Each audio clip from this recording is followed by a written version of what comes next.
जय देव जय मंगल मूर्ति, दर्शन मात्रे मन कामना पूर्ति। जय देव। भारत की संस्कृति और आध्यात्मिकता की चर्चा विश्व भर में फैली हुई है।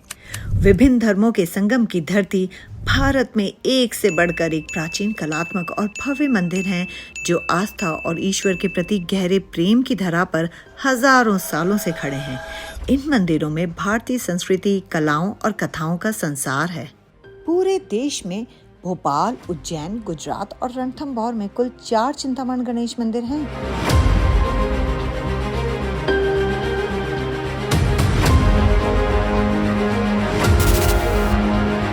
आइए जाने भोपाल से कुछ दूरी पर स्थित सीहोर के चिंतामण सिद्ध विनायक गणेश मंदिर के बारे में। कैसे ये मंदिर बना, कब बना और क्या कथा है, और इस मंदिर के लिए लोगों की आस्था और विश्वास इतना ज्यादा क्यों है? इसकी सांस्कृतिक और ऐतिहासिक पृष्ठभूमि क्या है? प्रभु तो मंगल करता है तो भक्त भी दीवाने हैं। आइए जुड़ते हैं यहाँ के लोगों से और इस यात्रा का श्री गणेश करते हैं। हमारे हिंदू धर्म में गणेश जी को किसी भी शुभ काम में प्रथम स्थान दिया जाता है, क्योंकि वो विघ्न हरता हैं। और ऐसा कहा जाता है कि किसी भी काम को करने के पहले अगर उनकी पूजा अर्चना की जाए, उनके दर्शन किए जाएं, उनको याद किया जाए, तो कोई भी काम में कोई विघ्न नहीं आता है। तो इसीलिए आज हम सबसे पहले आए हैं गणेश जी के मंदिर।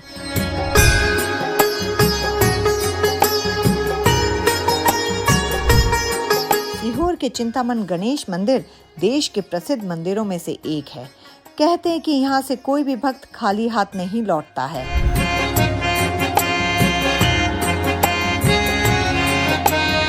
दो 2000 साल पुराना इतिहास है चिंतामण गणेश मंदिर का।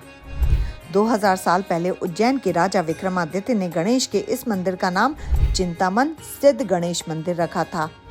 सिद्ध गणेश मंदिर होने के कारण शहर को सिद्धपुर कहा जाने लगा, और जो कि धीरे धीरे सिद्धपुर से सीहोर में तब्दील हो गया।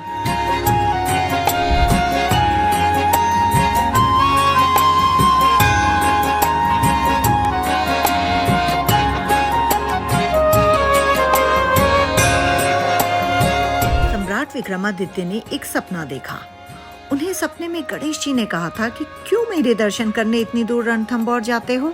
मैं तुम्हें पुष्प के रूप में पार्वती नदी के कहारी पर मिलूंगा। राजा रात में ही उज्जैन से कहारी पहुंचे। उन्होंने रात में फूल रखा और जैसे ही आगे बढ़ने के लिए तैयार हुए, वैसे ही आकाशवाणी हुई, राजन, रात में तुम इस पुष्प को जहां तक ले जा सकते हो ले जाओ, लेकिन सूर्योदय होते ही ये आगे नहीं बढ़ेगा। चलते चलते थोड़ी देर बाद सूर्योदय हो गया और रथ के पहिए जमीन में धंस गए। इसके बाद पुष्प गणेश जी की प्रतिमा में बदल गई और जमीन पर स्थापित हो गई। 4 स्वयंभू प्रतिमाओं में से एक सीहोर की ये प्रतिमा। हर बुधवार चिंतामण के दर्शन करने आते थे राजा विक्रमादित्य।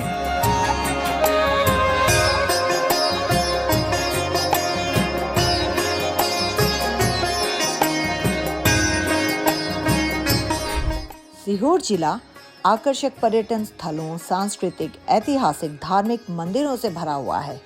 चिंतामण सिद्ध विनायक भगवान श्री गणेश जी के इस मंदिर की कथा का सूत्र, या यूं कहें कथा के तार, पार्वती नदी से जुड़े हैं। यहाँ के सीहोर गणेश मंदिर के बहुत दूर दूर तक बड़ी ख्याति है। लोगों की यहाँ पर काफ़ी मान्यताएं रहती है। सुना है काफ़ी लोग मन्नत मांग के जाते हैं, वो पूरी भी होती है। इतिहास क्या है, ये कब बना है, किसने बनाया? ये राजा विक्रमादित्य के समय से गणेश जी यहाँ पे विराजमान स्वयंभू प्रतिमा है, स्वयं प्रकट हुए हैं, कि मतलब किसी ने प्रतिमा बनाई नहीं है। तो जो इनका इतिहास है वो इस प्रकार है कि जो राजा विक्रमादित्य थे वो गणेश जी के बहुत बड़े अनन्य भक्त हुआ करते थे, और उनकी राजधानी उज्जैन थी। उज्जैन में राजधानी थी, बाकी पूरे विश्व के सम्राट उनको कहा जाता है कि उस समय वो पूरे विश्व पे उनका आधिपत्य था, लेकिन राजधानी उनकी उज्जैन थी। तो जब वो भगवान गणेश जी के दर्शन के लिए प्रति बुधवार वो रणथंभौर राजस्थान जाते थे, तो गणेश जी ने प्रसन्न होकर उन्हें स्वप्न दिया कि तुम इतने दूर मत आओ, यहाँ पे पास में शिव पार्वती संगम है।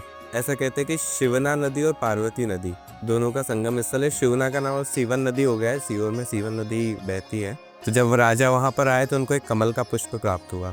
तो भगवान का आशीर्वाद समझ के उन्होंने इस पुष्प को लिया और साथ में रथ में लेके उज्जैन के लिए प्रस्थान कर दिया। जब वो आगे यहाँ तक आए तो ऐसे पहले एक आकाशवाणी होती, भगवान अपनी वाणी आकाशवाणी के द्वारा बोलते थे। तो उन्होंने कहा कि आप रात में जहाँ तक ले जा सकते हो वहाँ ले चलो, जहाँ प्रातः काल हो जाएगी, पक्षी लोग बोलने लग जाएंगे, मैं वहीं पे रुक जाऊँगा। अब यहाँ पर आए थे, सुबह तो नहीं हुई थी, पर यहाँ कीचड़ था इस स्थान पे, तो जो रथ था उसके पहिए यहीं धंस गए।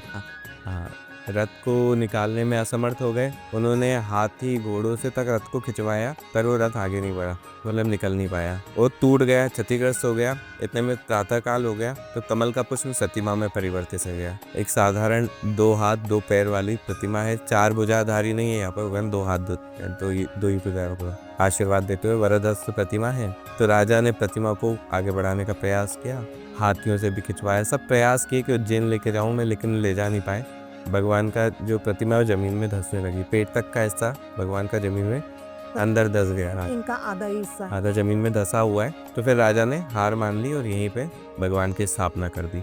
यहाँ पर ऐसा कहा जाता है जो भी मनोकामना मानते हैं वो मनोकामना जरूर पूरी होती है। तो चलिए हम पंडित जी से ही पूछते हैं, ऐसा क्या है यहाँ पर? मनोकामना के लिए यहाँ पर एक विशेष विधान है जो थोड़ा बाकी मंदिरों से अलग है। अपनी मनोकामना के लिए यहाँ पे उल्टा स्वस्तिक बनाया जाता है। तो गणेश जी के पीछे की जो दीवार है उस पर उल्टा स्वस्तिक बनाने का यहाँ पे विधान है, प्राचीन काल से चला आ रहा है, और उससे लोगों की मनोकामना भी पूरी होती है। अब उसका लॉजिक ये है, जो स्वस्तिक होता है भगवान गणेश जी का प्रतीक चिन्ह होता है, तो जब मनोकामना हम मांगते हैं तो हम उसको उल्टा बना देते हैं, तो गणेश जी का ध्यान जाता है कि मेरा प्रतीक उल्टा बना दिया किसी ने, तो फिर उसके दुख दर्द जो समस्या होती है भक्त की, भगवान का ध्यान उस पर जाता है। निश्चित रूप से सभी की समस्याओं का निवारण होता है। कभी दूर दूर से लोग यहाँ पे बार बार आते हैं। राजीव सर, आपको यहाँ पर देख करके बहुत ही खुशी और प्रसन्नता हो रही है।